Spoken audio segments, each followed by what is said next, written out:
আমি আপনাদেরকে প্রথমেই বলার চেষ্টা করব যে রাষ্ট্র কাঠামোটা আসলে কেমন আর আমরা কেমন চেয়েছিলাম। সকলেই তো আমরা সংস্কার সংস্কার বলছি, আসলে কি, কিসের সংস্কার, কিভাবে হবে সেটা, এইটার আমি আপনাদেরকে বলার চেষ্টা করব। সকলে মিলে আমরা বোঝার চেষ্টা করব।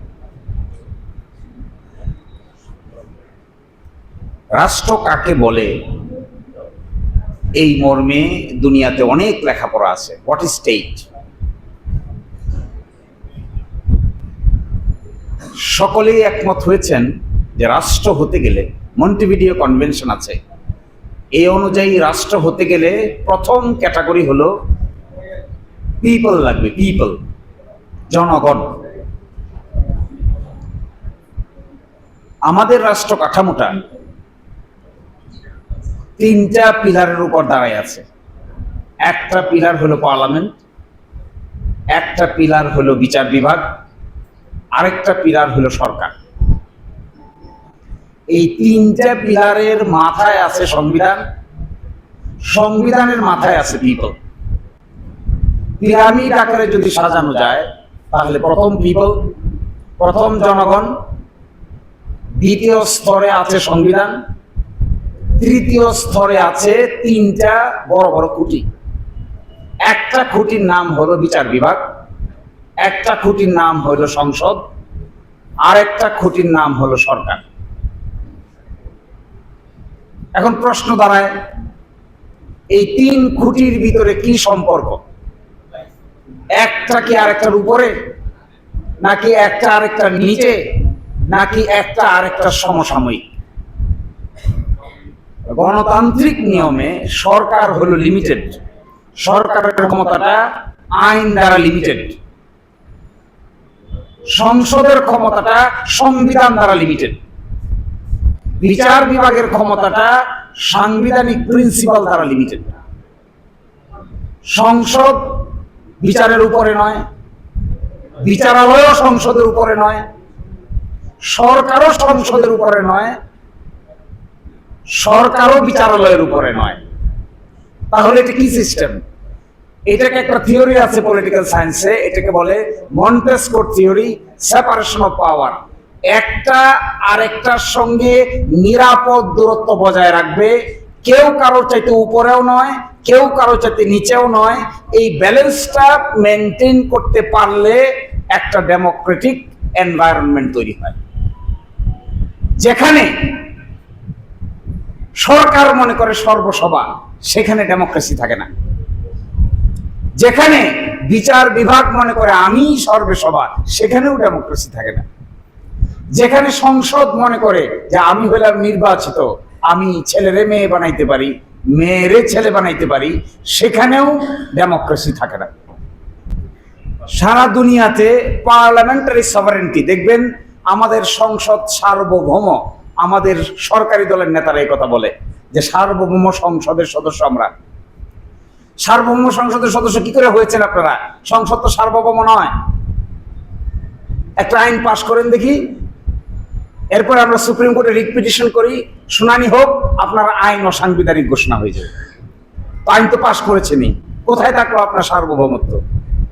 এইভাবে পঞ্চম সংশোধনী বাদ হয়েছে, সপ্তম সংশোধনী বাদ হয়েছে, অষ্টম সংশোধনী বাদ হয়েছে, 13তম সংশোধনী বাদ হয়েছে, 15তম সংশোধনী বাদ হয়েছে, 16তম সংশোধনী বাদ হয়েছে। সবই পার্লামেন্টে 2/3 মেজরিটির মাধ্যমে পাশ হয়েছিল, একটাও টিকে নেই।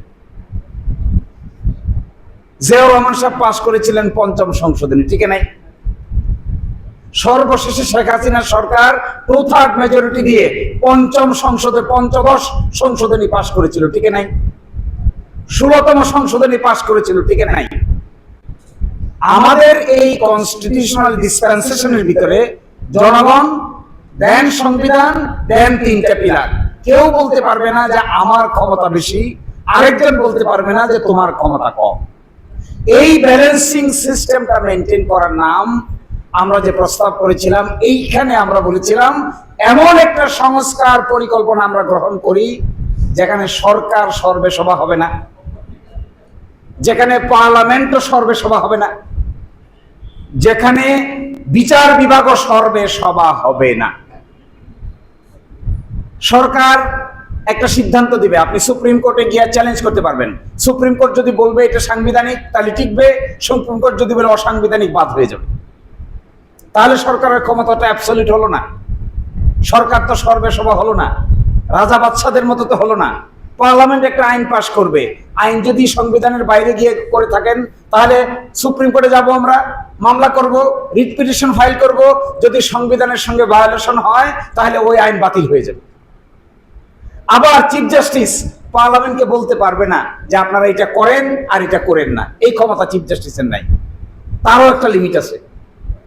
আমরা বলেছিলাম 5ই আগস্টের পরে এই ক্ষমতাগুলোকে আমরা সুস্পষ্টভাবে ডিভাইড করে দেই, এমন করে ডিভাইড করে দেই যেন কেউ কারো উঠান বা বাউন্ডারি ক্রস করতে না পারে। এইটার নাম ছিল সংস্কার। যেমন ধরেন আমাদের দেশের প্রেসিডেন্ট, কি ক্ষমতা আছে তার? বসে বসে আঙ্গুল চুষা ছাড়া তার তো আর কোনো কাম নাই। দুইটা ক্ষমতা আছে, একটা পারেন তিনি প্রাইম মিনিস্টারকে অ্যাপয়েন্টমেন্ট দিতে, আরেকটা পারেন তিনি চিফ জাস্টিসকে অ্যাপয়েন্টমেন্ট দিতে। বাকি কোনো ক্ষমতা এই ব্যক্তির নাই, কিন্তু তার জন্য কোটি কোটি টাকা দেশের খরচ হয়। তখন বলা হলো তাহলে একটা কাজ করি আমরা, চলেন প্রেসিডেন্ট একদিকে আছে, প্রাইম মিনিস্টার আরেকদিকে আছে, দুইজনের ক্ষমতার মাঝামাঝি আমরা একটা ব্যালেন্স করি। জুলাই চার্টারে দেখবেন এই প্রস্তাব দেওয়া আছে, ব্যালেন্সটা কিভাবে হবে।